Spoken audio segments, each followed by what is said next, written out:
Yep, it's finally time for us to talk about The Batman Part 2.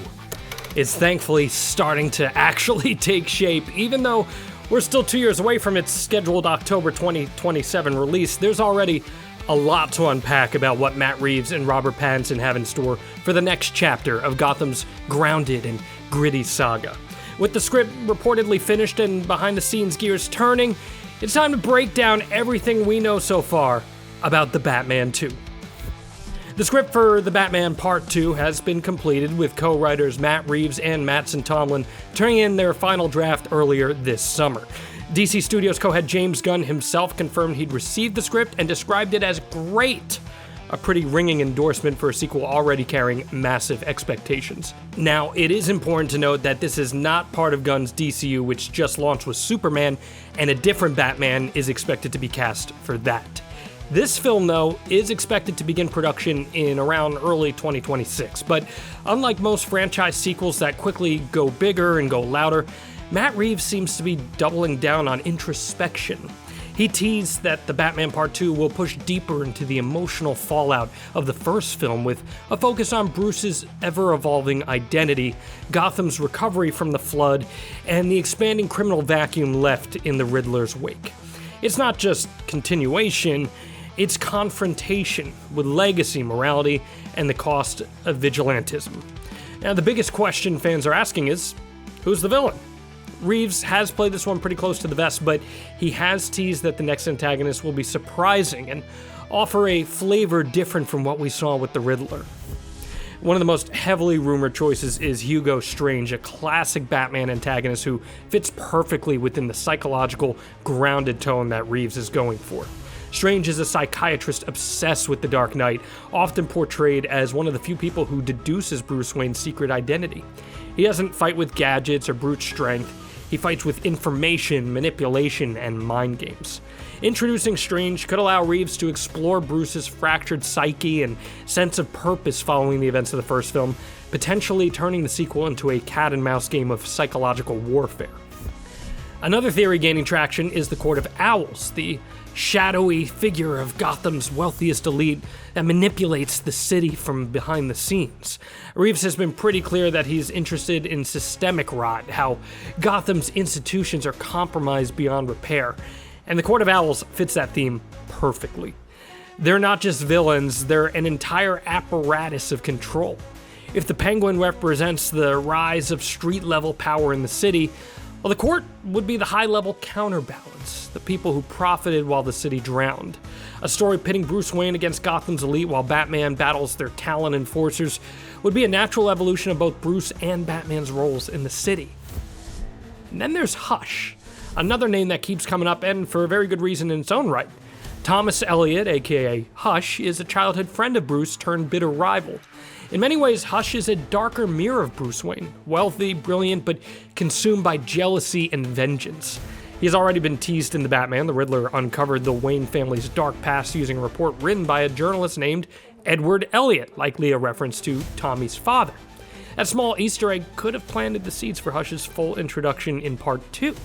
And since Hush often works with or is manipulated by higher powers like the Court of Owls, combining those narratives could make for an incredibly rich, layered villain arc. Of course, some fans are still hoping for a more fear-based threat, and that brings us to Dr. Jonathan Crane, better known as the Scarecrow. While Reeves hasn't mentioned Scarecrow directly, the idea of using fear as a weapon feels like a natural thematic follow-up to the Riddler's chaos. Gotham's still reeling, citizens are traumatized, so introducing a villain who capitalizes on that collective fear, twisting it into a mass hysteria, would allow for a horror-tinged narrative that plays with perception, paranoia, and public trust. It also keeps the story grounded, especially if Crane is portrayed not as a costume supervillain, but as a manipulative, morally bankrupt academic or therapist operating under the guise of helping a city in crisis. What makes this all so compelling is that Reeves isn't just throwing more villains at Batman for spectacle's sake. Each threat serves a thematic purpose. The Riddler was about truth, forcing Gotham to confront its sins. A character like Hugo Strange would be about identity, who Batman is beneath the mask. Hush introduces legacy, the burden of bloodlines and what we inherit, and the Court of Owls brings up corruption and power, while Scarecrow taps into emotion and fear. Reeves building a world where every villain isn't just a challenge to be punched or arrested. They're a reflection of Gotham's soul and of Batman's own inner war. As for the returning cast, Robert Pattinson is back, and from everything we've heard, his Bruce Wayne will be evolving from the vengeance-driven, emotionally raw figure we saw in the first movie into something a bit more self-aware, but still deeply conflicted. Jeffrey Wright is returning as Jim Gordon, whose alliance with Batman will likely be tested further now that the city's law enforcement is under greater pressure. Andy Serkis is back as Alfred, hopefully with a bigger role this time, especially as Bruce starts grappling with his family's legacy and the costs of isolation. And Colin Farrell's Penguin will have more influence than ever, especially if his series ended with him at the top of Gotham's criminal food chain. More on that in a minute, though. Then there's the Joker. Barry Keoghan made a brief, unsettled appearance at the end of the Batman, and while Reeves has said that Joker isn't necessarily the focus of Part 2, it's hard to imagine he'll be completely absent. Maybe he's used sparingly. An Arkham inmate pulling strings or simply watching from the sidelines. Or maybe Reeves is saving him for a third film in the trilogy. Either way, his presence looms, and in a world this broken, it's only a matter of time before he walks out of the shadows. Another interesting element to consider is how Gotham itself changes. The city was literally underwater the last time we saw it, and the Batman Part 2 is expected to explore the rebuilding process. But rebuilding means contrast, politics, corruption, opportunities for villains to hide in plain sight. If the Batman was about uncovering Gotham's lies, well, the sequel could be about whether the city actually wants to change or if it's just shifting power from one set of monsters to another. Now, of course, we did get a tease of what that environment looks like already, and let's get back to that now. Colin Farrell's Penguin is poised to be a central figure in the Batman Part 2, and thanks to the Penguin series on HBO Max, we know exactly where his story picks up. The finale of the Penguin doesn't just tease the next chapter, it lays the foundation for it. By the time the credits roll, Oswald Cobblepot is not any longer just a lieutenant clawing his way through the Falcone family's power vacuum. He is Gotham's new kingpin. The HBO Max series sets him up as Gotham's new crime boss, positioned for a central role in the sequel.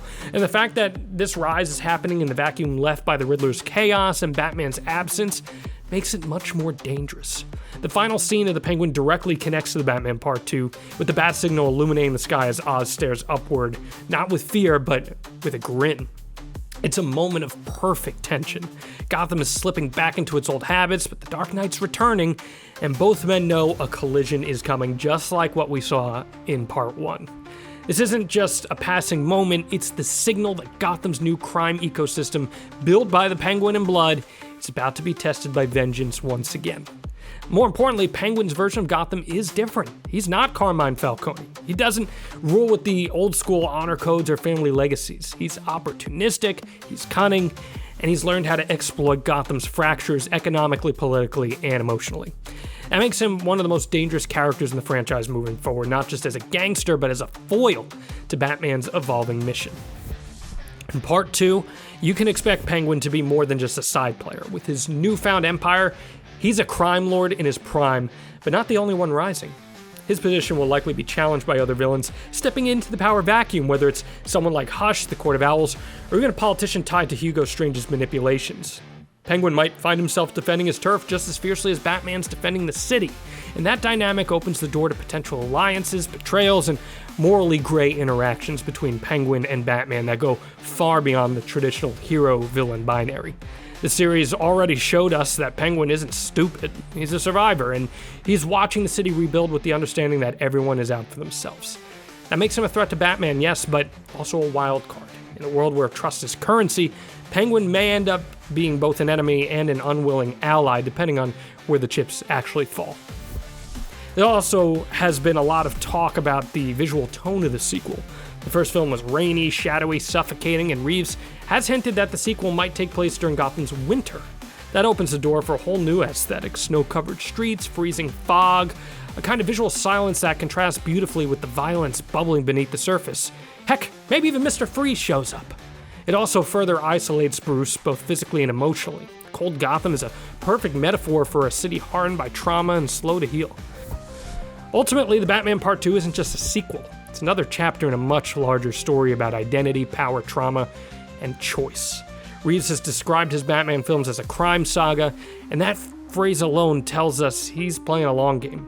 This isn't a series built around shock cameos or sudden twists. It's about slowly peeling back the layers of Gotham's corruption and Bruce Wayne's soul. And that kind of storytelling takes time, patience, and vision. The Batman was a risk. It was moody, methodical, and unafraid to sit in silence or shadow. But that risk paid off, and now with part 2 on the way, Reeves has the trust and the runway to go even deeper. So whether it's Strange, Hush, The Court of Owls, or something completely unexpected, one thing's for sure. Gotham isn't done bleeding, and the Batman's war is far from over. So let us know what villain you want to see in Batman Part 2. Do you think Reeves will go bigger or more personal? Drop your theories in the comments below, and as always, be sure to subscribe for more updates as we get closer to Gotham's next reckoning.